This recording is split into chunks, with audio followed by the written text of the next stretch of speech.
make that decision. That's the way it should be. The wrong way to do it, the only truly wrong way to do it, is to have those decisions made by bureaucrats rather than individual families. And I think the grave fear is that if the federal government injects itself in such a large fashion into the healthcare decision-making process, those decisions are no longer being made by individuals and their families in consultation with their medical doctor. Instead, they're going to be decisions made by some bureaucrat in Washington, D.C. That's not the American way. That's not the way we've done it, and that's wrong. Now, I know the president has argued and said, oh, there's no such thing as death panels.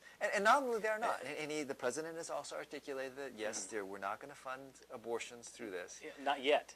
But exactly. No, you hit the nail on the head. Not yet. Right now, you're exactly right. But once the government, or should the government, take over such a large portion of our economy and take over the decision-making process in American health care, well, fine, the president can say today, yeah, none of those things are in there. But should the bureaucracy change? Should the rules change? It becomes very easy for the government to change those rules, and it could be inserted in there. Right now, it is very difficult for the federal government to mandate, oh, yeah, we have to have abortions or we can have death penalties. You cannot do it because we have thousands of different insurance companies out there offering thousands of different programs, and each individual American family makes their own decisions. But you have everything centralized, controlled by Washington, D.C., that changes the game. They change the landscape. Yeah. Right. And years down the road, yes, it's a future. Yes, exactly. In the future, we're going to be dealing with this. Maybe not right now. Yes. So this ends up being somewhat of a Trojan horse, Yes. and you get the bad with the good, I guess. Well, If there you get is the bad. any I'm not good. sure. Yeah, exactly. I'm not sure if there's You any get the bad good, with the but- bad. Well, let me stick on social issues and cover something that is going to be up for, I believe, the second or the third reading this next session, and that is the issue with civil unions Yes. and with same-sex marriage. Yes. Would love to hear. Very simple. Marriage is defined as one man, one woman, period. That, no more complicated than that.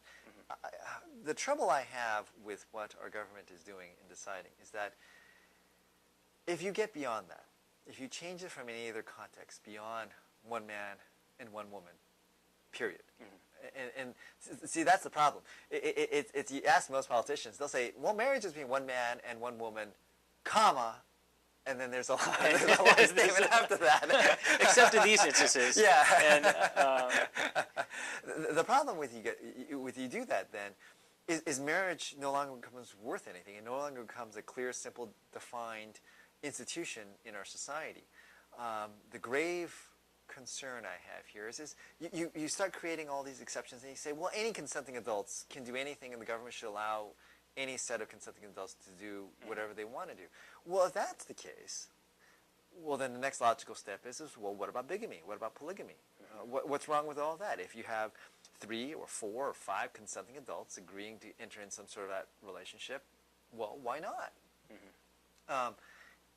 Obviously, I think that's a huge problem. So either we accept that our government makes a very clear, defined statement that marriage is between one man and one woman, period.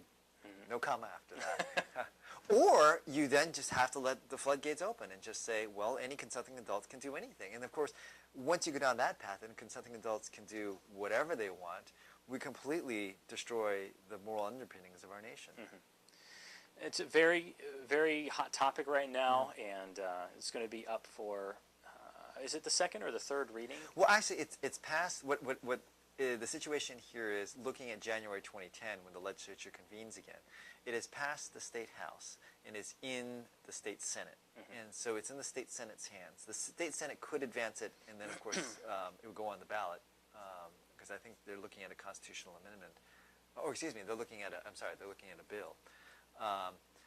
Honestly, I don't know. I don't know how the State Senate is gauging this, but this is something that I think all individuals who care about this issue